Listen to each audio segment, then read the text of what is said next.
మీరు అసలు బీఆర్ఎస్ ఉన్నారా? మీరు టీవీలో ఇంటర్వ్యూలు చూస్తుంటే ఉమ్. ఈయన బీఆర్ఎస్లో లేడు కదా, ఎందుకు కేసీఆర్ గురించి సపోర్టింగ్ చేస్తున్నట్టు మాట్లాడుతుంటాడు. టీఆర్ఎస్ ఉన్నారా? బీఆర్ఎస్ అసలు మీరు ఏం చేస్తున్నారు ఇప్పుడు? ఎక్కడున్నారు? నేను ఏ పార్టీలో లేను. మరి ఎందుకు కేసీఆర్ గారిని సపోర్ట్ చేస్తున్నట్టు ఉంటుంది మీ మాటలని? మీకు ఆశ్చర్యకరమైన విషయం ఏంటంటే ఉమ్, లాస్ట్ టైం నేను బీఆర్ఎస్కి రిజైన్ చేసింది ఉమ్, 2008. ఓకే. 2008 తర్వాత కేసీఆర్ గారితో సన్నిహితంగా ఉన్న తప్ప ఉహు, బీఆర్ఎస్లో లేను. అచ్చా, కొంతకాలం పాటు కోదండరాంతో జాక్లో ఉన్నా, తెలంగాణ జేఏసీలో ఓకే, స్టీరింగ్ కమిటీ మెంబర్ ఉన్నా. ఓకే. అయితే నేను ఒక్కనే అయిపోయాను, నాకు ఆర్గనైజేషన్ లేదని చెప్పి వాళ్ళు నన్ను పిలుచడం మానేసిండ్రు. ఓకే. తర్వాత 2014లో కేసీఆర్ గారు ముఖ్యమంత్రి అయినాక ఉహు, నన్ను పిలిచి ఏదైనా ఎమ్మెల్సీ తీసుకోమని చెప్పి గవర్నర్ కోటాలో అడిగారు. అడిగితే నాకు వద్దని చెప్పాను. ఎందుకట్లా? రాజకీయం ఒక్కటే కాదు, ఈ సమాజానికి కావాల్సినవి చాలా ఉన్నాయి. నా మనసు ఎప్పుడు కూడా ఉమ్, రాజకీయం దిక్కు ఉండదు. ఉమ్, నేను ఎప్పుడో 2003లో ఎమ్మెల్యే టికెట్ ఇస్తే ఎక్కడి పోటీ చేయమన్నాడు. ఎందుకంటే నేను పార్టీ ఫౌండర్ ఉంటేని ఆయనతో పాటు, ఉమ్, తర్వాత నిత్యం జనరల్ సెక్రటరీ ఉంటేని, అచ్చా, నువ్వు ఏదో ఒకటి ఉండాలి కదా నీకు అన్నాడు. అవును, కరెక్ట్. అయితే నేను ఈ సమాజం బాగుండాలి అని కోరుకునేవాడిని. ఉమ్, సమాజంలో రాజకీయం అనేది ఒక అంశం మాత్రమే, ముఖ్యమైన అంశం మాత్రమే. ఓకే. రాజకీయం కృషించని అంశాలు, ముట్టుకోని అంశాలు చాలా ఉన్నాయి. ఫర్ ఎగ్జాంపుల్ ఒకటి చెప్పండి. మన శరీరము ఉమ్, ఈ పంచభూతాలతోని లింక్ అయి ఉంటుంది. ఉమ్, ఇలా అందరికీ రోగాలు వస్తున్నాయి కదా. ఉమ్, కారణం ఏంటంటే ఈ పంచభూతాలను నాశనం చేసినాం మనం. ఉమ్, ఆకాశాన్ని వేడెక్కించినాం, గాలిని కాలుష్యమయం చేసినాం, ఉమ్, నదులను సర్వనాశనం చేసినాం, అవి డ్రైనేజీలాగా మార్చేసినాం. మూసీ నదిని ఒకప్పుడు ఎట్లుండేదంటే మా నాయనమ్మ ఉండేది. అయితే హైదరాబాద్ పోయేస్తా కదా నేను, ఉమ్, అరే తెల్లబడవరు 10 రోజులు కూడా లేవు నువ్వు ఆడ, అవును, నీళ్ళు పడ్డాయి నీకు అనేది అన్నట్టు. అవును.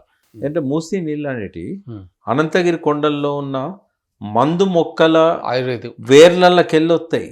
ఆ నీళ్ళు తాగితే ఆ నీళ్ళు తాగితే ఏమైందంటే మన రోగాలన్నీ పోతాయి, ఉమ్, శుభ్రం అవుతాం, గట్టు మంచిగా అవుతుంది, మొక్క మంచిగా అవుతుంది, అన్ని మంచిగా అవుతాయి. ఉమ్, అయితే అటువంటి మూసిని ఇవాళ డ్రైనేజ్ మలమూత్రాలతో నింపేసినాం, పారిశ్రామిక వ్యర్థ పదార్థాలతో నింపేసినాం. నోరు లేనిది నది, కానీ నది లేనిది మనం లేము. కానీ లాస్ట్ పెద్ద పెద్ద అయితే ఈ అన్ని కసి తీర్చుకుంటాయి. ఇప్పుడు మీ మీ మీ అన్న ఏమన్నంటే నువ్వు కసి తీర్చుకోకపోవచ్చు, అదే అదే కానీ ప్రకృతి ఏం చేస్తుంది అంటే దెబ్బ కొడుతుంది. దెబ్బ కొడుతుంది. ఏం చేస్తున్నావు అడిగినావు కదా. భారతదేశంలో వర్షాధార నదుల మీద నేను చైర్మన్గా పనిచేస్తూ అన్ని రాష్ట్రాలు తిరుగుతూ ఏ పార్టీ అధికారంలో ఉన్న ఇరిగేషన్ మినిస్టర్లను, అక్కడున్న ఎన్జిఓలను కూర్చోబెట్టుకొని వాళ్ళకు నేను నదులను ఎట్లా కాపాడుకోవాలి, వాటిని ఎట్లా ప్యూరిఫై చేయాలి, మళ్ళీ పూర్వ వైభవం ఎట్లా తేవాలి, గ్లోబల్ వార్మింగ్ను ఎట్లా తగ్గియాలి, క్లౌడ్ బర్స్లో మొత్తం కొట్టుకుపోతున్నాం, ఇట్లాంటి విషయాల మీద ఎక్కువ దృష్టి పెడుతున్నా. రెండవది ఏంటంటే మనిషి బతుకుతేనే కదా ఏదైనా సాధించేది. ఆరోగ్యం చాలా ఇంపార్టెంట్, దాని మీద కూడా చాలా దృష్టి పెడుతున్నా. వాటికి సంబంధించిన కంపెనీ రాజకీయంలో నాకు ఇంట్రెస్ట్ లేదు. ఇంకోటి రాజకీయాల్లో ఎవరున్నా ఫరక్ పడేది లేదు. ఎట్లా అంటే సరే నేను కేసీఆర్ గారిని ఎందుకు సపోర్ట్ చేస్తున్నా అని అడిగినావు. ఇప్పుడు ఉన్నాయి 3 పార్టీలు, కాంగ్రెస్, బీజేపీ, కేసీఆర్. వాళ్ళిద్దరి కంటే ఈయన బెటర్ అనిపించింది నాకు. ఎందుకంటే ఇదివరకు 9.5 సంవత్సరాల్లో స్వాతంత్రం వచ్చిన కాంచి ఏ రాష్ట్రంలో ఏ ముఖ్యమంత్రి చేయనంత గొప్ప డెవలప్మెంట్ ఆయన చేశాడు. బట్ మనం ప్రజలలో చూస్తే తెలుస్తుంది, అదివరకు ఆకలి చావులు ఉండే, ఆత్మహత్యలు ఉండే, వలసలు ఉండే, ఈ సమస్యలను పోయినాయి కదా. పంటలు పండేది, 4 లక్షల ఎకరాలు నీళ్ళు ఉండకపోయేది, ఇప్పుడు 7-8 లక్షల ఎకరాల పంటలు పండుతున్నాయి. చెరువులను నాశనం అయ్యండి, ఇంతకుముందు అన్ని బాగు చేసిండు, ఇంటింటికి నల్ల నీళ్ళు ఇస్తాడు. ఇదివరకు బిందె మీద బిందె పెట్టుకొని 2-3 మైళ్ళు నడిచిపోవాల్సి వచ్చేది నీళ్ళ కోసం. ఏ పల్లెలో కూడా ఏ తండలో కూడా ఇప్పుడు నీళ్ళ కోసం గోసపడే పరిస్థితి లేదు. అంటే కరెంట్ 24 గంటలు వస్తుంది, అదో ట్రాన్స్ఫార్మర్లు కాలిపోయేది, బోర్లు వేయాల్సి వచ్చేది. తెలియకుండా ఆయనకు సపోర్ట్ చేస్తున్నాం. ఆయన చేసిన మంచి పనులు, నేను అదే ఆయన చేసిన మంచి పనులు. ఓకే. అయితే మంచి పనులు ఎవరు చేసినా సపోర్ట్ చేస్తారు. అయితే రేవంత్ రెడ్డి చేసిన మంచి పని ఏంది? నేను మొన్న రేవంత్ రెడ్డికి మీటింగ్లో బహిరంగ సభలో థ్యాంక్స్ చెప్పిన. ఎందుకు? గల్ఫ్లో ఎవరైనా చనిపోతే అప్పుడు కేసీఆర్ ఇద్దామనుకున్నాడు, కానీ మళ్ళీ ఆయన టైం గుర్తు చేయలేదో లేదో లక్ష రూపాయలు ఇచ్చేటోళ్ళు, ఈయన ఇప్పుడు 5 లక్షలు ఇస్తున్నాడు. రైతులకు చనిపోతే కేసీఆర్ 5 లక్షలు ఇచ్చాడు. గల్ఫ్లో చనిపోయినా 5 లక్షలు రేవంత్ రెడ్డి ఇస్తున్నాడు. కేసీఆర్ ఇద్దామనుకున్నాడు, అమలు చేయలేకపోయాడు. ఎందుకో రేవంత్ రెడ్డి అమలు చేసిండు. రేవంత్ రెడ్డి ఉద్యమంలో పాల్గొన్న వాళ్ళకు 9 మంది కోటి రూపాయలు ఇచ్చాడు. సరే 9 మంది కంటే ఎక్కువ మందికి ఇవ్వాల్సి ఉండే, 9 మందికి ఆయన ఇచ్చిండు కదా. మళ్ళీ గంట చక్రపాణి లాంటి వాళ్ళు మంచి, ఆయన అంబేద్కర్ యూనివర్సిటీలో చాలా సంవత్సరాలు ఆయన రిజిస్టర్ చేసిండు, ఆయన వైస్ ఛాన్సలర్ ఇచ్చిండు. మంచి పని అది. కొన్ని మంచి పనులను తప్పకుండా సపోర్ట్ చేస్తాం. కేసీఆర్ చేసిన చాలా ఉన్నాయి మంచి పనులు. ఓకే. సో ఈ రకంగా రాజకీయంగా అంటే భవిష్యత్తు ఎట్లా ఉండాలి మరి తెలంగాణది? మంచోని చేతులు ఉండాలన్నా గవర్నమెంట్ చెడ్డోని చేతులు ఉండాలన్నా? మంచి చేతిలోనే అందరు కోరుకుంటారు. ఈ బీజేపీ కాంగ్రెస్ కంటే నాకు టీఆర్ఎస్ పాలన నచ్చింది. నాకు కాంగ్రెస్ చేతిలో బాగుంటుందని చెప్పి ఆయన పైన వ్యతిరేకతతో ఇంక గేసిన మొన్న, కానీ ఇప్పుడు మళ్ళీ రివర్స్ అయింది. మొన్న చాలా కారణాలు ఉన్నాయి. నేను లెక్క పెడితే 25 కారణాలు వచ్చినాయి కేసీఆర్ ఓడిపోవడానికి. ఒక 2-3 చెప్పాను ఎందుకు ఓడిపోయాడు పక్కా చెప్పాను నేను చెప్తాను. మొదటి కారణం ఏంటంటే నరేంద్ర మోడీ కేసీఆర్ ముఖం చూడొద్దు అనుకున్నాడు, ఇక్కడ ముఖ్యమంత్రిగా రానియొద్దు అనుకున్నాడు. అవునా? అనుకోని ఈయన కూడా కొంచెం రివర్స్ అయింది. ఆయన వచ్చినప్పుడల్లా ముఖమాలు ఈయన పోకపోవడం ఇట్లాంటివి. అయితే ఏమైందంటే వాళ్ళిద్దరి మధ్యనే కాకుండా భారత రాష్ట్రం తను పెట్టాడు కదా, అదొకటి ఇదొకటే. అదే మెయిన్, అది మెయిన్, ఇది రెండోది భారత రాష్ట్ర సమితి. అదే మెయిన్. మోడీ కోపం రావడానికి అది మెయిన్. ఓకే. ఈ రాజకీయంలో పెద్దవాళ్ళు ఉంటారు కదా, ఈ చిన్న చిన్నవి పట్టించుకోరు. నేను వస్తే రాలేదు, వాళ్ళకి పెద్ద పట్టించుకోరు అవి. ఇదేంటంటే వాళ్ళ కాంగ్రెస్ అనేది శత్రువు కదా బీజేపీకి, కానీ వాళ్ళ బలహీనతలు అని తెలుసు కదా. ఈ రాహుల్ గాంధీ నాకు పోటీయా?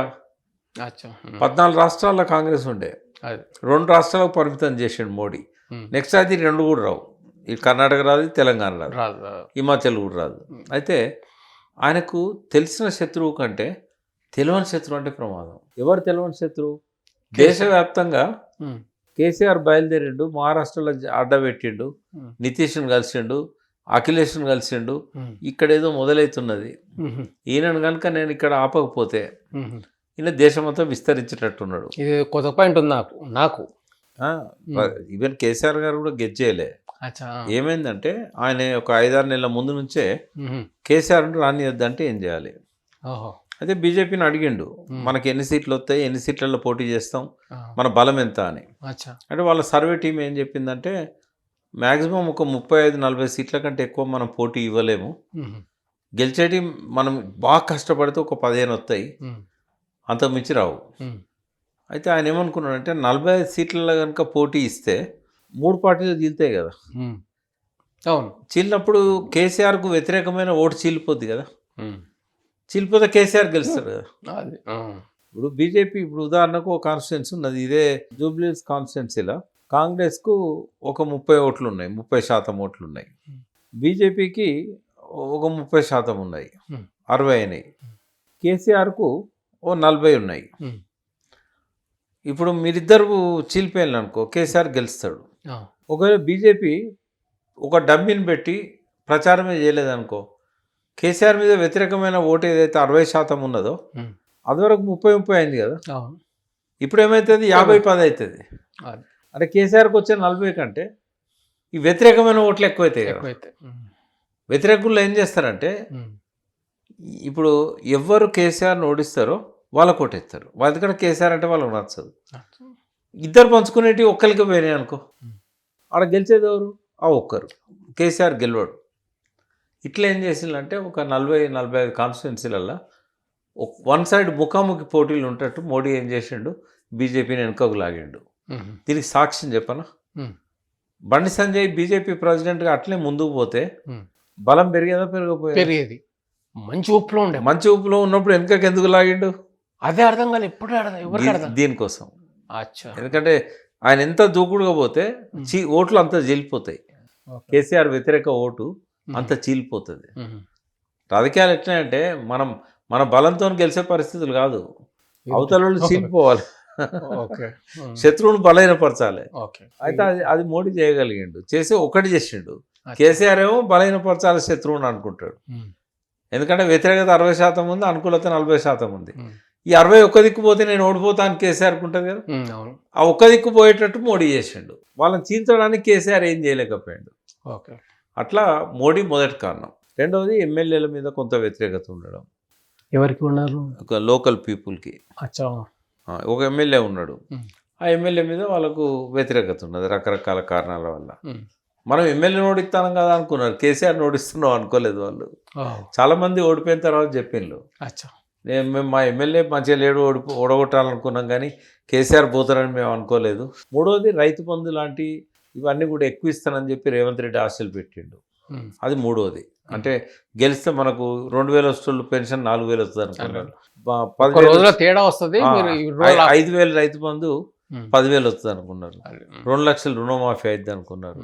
ఇక ఆయన తుపాకి రాముల్లాగా చాలా హామీలు ఇచ్చిండు, ఏది అమలు కాలే. అయితే ఆ నమ్మిళ్ళు మోసపోయిళ్ళు. ఇట్లా ఈ 3 రుణం తీర్చుకుంటారన్న వాళ్ళకు. ఈ 3 ప్రధానమైనవి.